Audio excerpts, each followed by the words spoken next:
На сегодняшний день общий ущерб от действий мошенников по Нерюнгринскому району составляет более 25 миллионов рублей. Злоумышленники регулярно придумывают новые схемы и обмана и модернизируют старые. Сводку основных преступлений за последние 2 недели подготовили наши коллеги с Нерюнгри.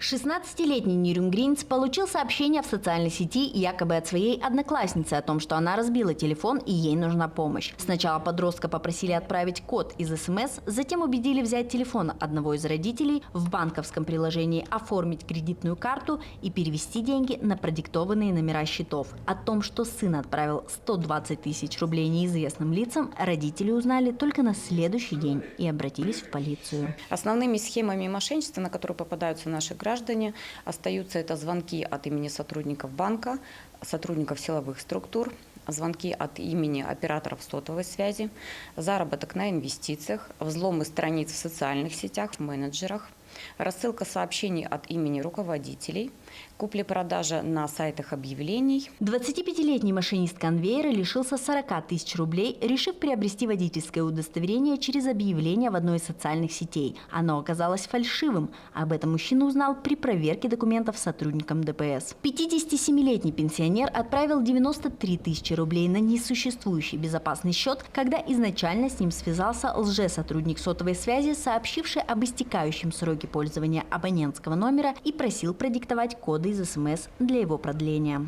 44-летний мужчина решил заработать на инвестициях, увидел рекламу в интернете, оставил заявку, с ним связались якобы брокеры и предложили быстро заработать. Сначала была небольшая сумма в 1000 долларов. Я вложил. Потом созвонился человек, который представился брокером, объяснил мне на своем языке, как это все работает. Предложил увеличить сумму, чтобы быстрее заработать. В итоге сумма увеличилась до 3,5 миллионов, которые теперь я просто не могу снять с этого счета.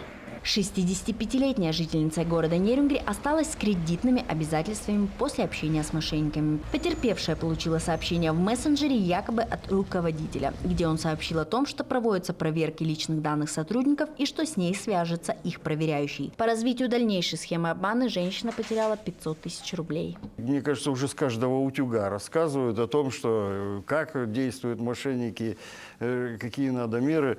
Но некоторые люди, тем не менее, вот у них ввиду характера, вот они, видно, как-то подвергаются этим нападкам и начинают отвечать, идти к ним на контакт с этими мошенниками, чего делать нельзя. Ну, самое простое, наверное, как бороться с этим, просто не брать трубки, не разговаривать с этими людьми, потому что я так понимаю, что есть некоторые технологии в манере общения с людьми, к сожалению, часто пострадают пенсионеры от этого, потому что, наверное, им не хватает внимания.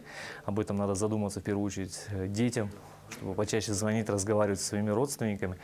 И как бы технологии не стоят на месте, они, если не будешь с ними разговаривать, они ничего не смогут сделать. Изучите и запомните базовые правила, берегите себя и свое имущество. Екатерина Павлова, Вадим Барашков, Нерюнгри.